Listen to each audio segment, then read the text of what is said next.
আসসালামু আলাইকুম। রসায়নগরের পক্ষ থেকে আমি নাদিম আহমদ তোমাদের সবাইকে স্বাগতম। আজকে আমরা নতুন একটা ক্লাস নিয়ে তোমাদের সামনে হাজির হয়েছি। আজকের ক্লাসে আমরা এসএসসি এবং এইচএসসি কেমিস্ট্রির পর্যায় সারণী অধ্যায়ের খুবই গুরুত্বপূর্ণ একটা টপিক্স নিয়ে আজকে আমরা তোমাদের সামনে আলোচনা করব, যেটা আমাদের এসএসসি এবং এইচএসসি পরীক্ষার তোমার সৃজনশীলের পাঠ হোক অথবা এমসিকিউ পাঠ হোক, উভয় পাঠের জন্য খুবই খুবই গুরুত্বপূর্ণ। তো আজকে আমরা এই ইয়াটা খুবই সহজে মনে রাখার চেষ্টা করবো, ঠিক আছে? আমরা চাইলে এটা 1:3 অনুপাত চাইলে আমরা খুব সহজে মনে রাখতে পারি, ঠিক আছে? তো আজকে আমরা পর্যায় সারণীতে মূলের অবস্থান নির্ণয়টা শিখবো। আমরা জানি পর্যায় সারণী অধ্যায় একটি টাইটেল আছে, দ্য সোল অফ কেমিস্ট্রি, অর্থাৎ রসায়নের কি আত্মা। আমাদের মানুষের দেহের আত্মা ছাড়া, যেমন আমাদের এই দেহের কোনো দেহের মধ্যে আত্মা ছাড়া আমাদের দেহের কোনো মূল্য নাই। তো এই কেমিস্ট্রির ক্ষেত্রে পর্যায় সারণী অধ্যায় ভালো করে পড়া ছাড়া আমার রসায়ন পড়ার কোনো উপায় নাই, ঠিক আছে? এই অধ্যায়টা আমাদের অবশ্যই ভালো করে পড়তে হবে। তো আজকে আমরা খুব সহজে এই পর্যায় সারণীতে মূলের অবস্থান নির্ণয়টা শিখবো। তো পর্যায় নিয়ম হচ্ছে তোমার একটি, হ্যাঁ। আমাদের আধুনিক পর্যায় সারণীতে তোমার কি কয়টা পর্যায়? 7টি পর্যায়, 18টি গ্রুপ বিদ্যমান। আধুনিক পর্যায় সারণীতে 7টি পর্যায় আর হচ্ছে তোমার কি 18টি গ্রুপ। 7টি পর্যায়ে 18টি গ্রুপ বিদ্যমান।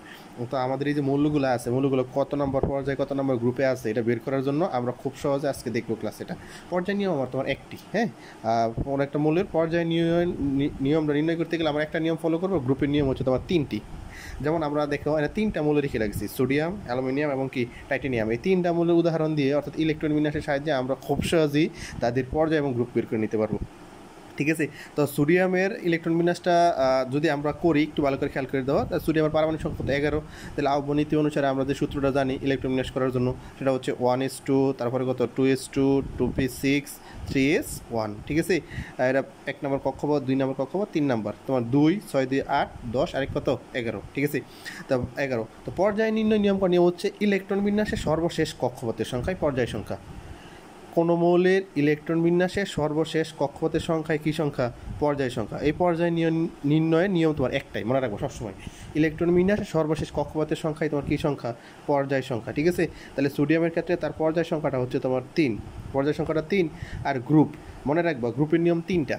যদি কোনো মৌলের ইলেকট্রন বিন্যাসে সর্বশেষ ইলেকট্রনটা শুধুমাত্র এস অরবিটালে প্রবেশ করে, ঠিক আছে? কোন অরবিটালে প্রবেশ করে? এস অরবিটালে। তাহলে গ্রুপ সংখ্যা হবে তোমার কত? ওই এস অরবিটালে যতগুলো ইলেকট্রন আছে তাই। তাহলে এই ক্ষেত্রে সোডিয়ামের সর্বশেষ কক্ষপথে এস অরবিটাল ইলেকট্রন আছে একটা, তাই গ্রুপ সংখ্যা হবে তোমার 1, ঠিক আছে? অ্যালুমিনিয়াম ইলেকট্রন বিন্যাসটা যদি আমরা করি 1:2, 2:2, 2p6, 3s2, 3p1। এই ক্ষেত্রে দেখো এটা 1 নম্বর কক্ষপথ, এটা 2 নম্বর, এটা হচ্ছে কি 3 নম্বর। তাহলে সর্বশেষ কক্ষপথ কত নম্বর? 3 নম্বর। তাহলে আমরা জানি সর্বশেষ কক্ষপথ সংখ্যায় তার কী সংখ্যা?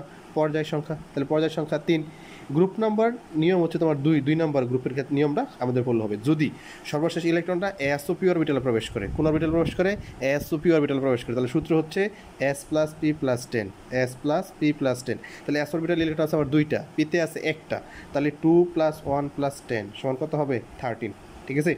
টাইটেনিয়ামের 22, 1:2, 2:2, 2p6, 3s2, তারপরে তোমার কি 3p6, তারপর হচ্ছে 4s2, 3d কত হবে?